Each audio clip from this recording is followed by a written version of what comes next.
Mais moi, je l'ai lu en mathématiques et physique.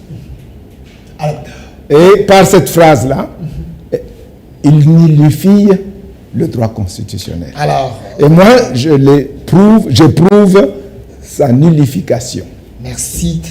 Professeur, nullité du droit constitutionnel, calcul de la légitimité naturelle d'une constitution, parlons-en, parce que, professeur, le pays a des besoins à réaliser, mais il y a quand même ces scientifiques, les têtes bien faites de notre pays, qui pensent, les autres pensent que la constitution peut être changée, les autres pensent que la constitution ne peut pas être changée. Ceux qui disent que la constitution peut être changée avancent des arguments, ceux qui disent que la constitution ne peut pas être changée et aussi avancent des arguments.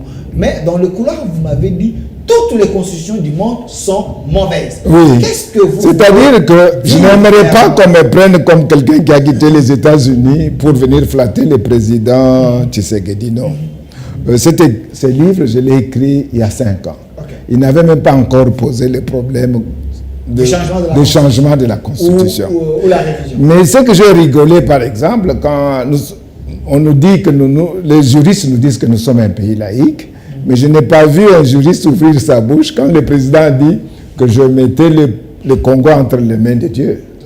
Parce que dans un pays, oui, le faire dans un pays qui respecte le droit constitutionnel, notre président, je t'assure que notre président serait dans des troubles sérieux. Pourquoi?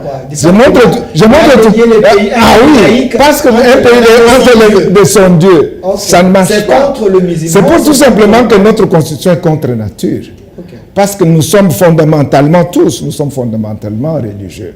Nous tous, nous croyons. Regarde, quand quelque chose nous arrive, nous pensons à notre Dieu. Tout de suite, nous pleurons, nous allons vers Dieu pour pleurer. Mais en même temps, à l'école, on n'enseigne pas Dieu comme une vérité absolue. Vous voyez, c'est une contradiction. Parce que quand vous dites que vous êtes un pays laïque, c'est-à-dire que votre Dieu n'est pas votre pays. Dans les pays religieux, ou bien comme les Arabes, ils enseignent Dieu comme la vérité absolue. Mais nous sommes un peuple religieux, mais nous ne pouvons pas enseigner Dieu comme vérité absolue. Mais cette fois-ci, je vous ai amené les mathématiques qui les justifient.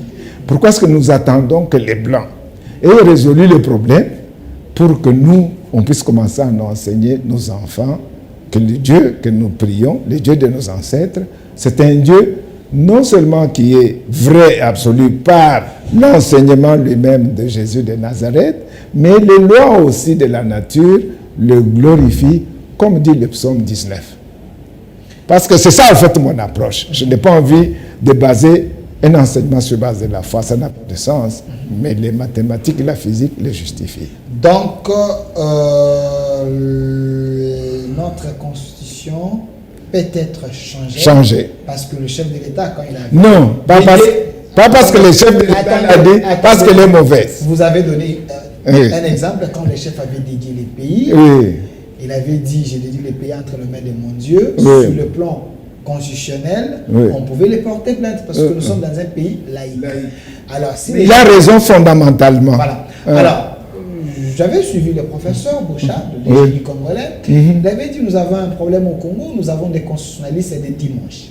Quelqu'un s'élève, il s'est dit, voilà, je peux aussi interpréter la Constitution, je peux aussi parler de la Constitution. Qui peut parler de la Constitution? Et là, il a raison. En matière, tout le monde peut se jeter là-bas. Oui, si vous devez prendre le temps, vous devez respecter ceux qui se sont intéressés au sujet avant vous. Je précise que vous avez fait et 5 ans. C'est-à-dire qu'avant de commencer à m'en prendre aux constitutionnalistes, j'ai lu Hans Kelsen. Hans Kelsen, c'est le grand constitutionnaliste. Si tu demandes à tous les constitutionnalistes, ils vont vous dire que c'est les grands constitutionnalistes de tout le temps. En fait, la théorie pure du droit, tout le monde, tout ce qu'on tire, la théorie des normes, de la hiérarchie des normes constitutionnelles, c'est une théorie qui vient de lui.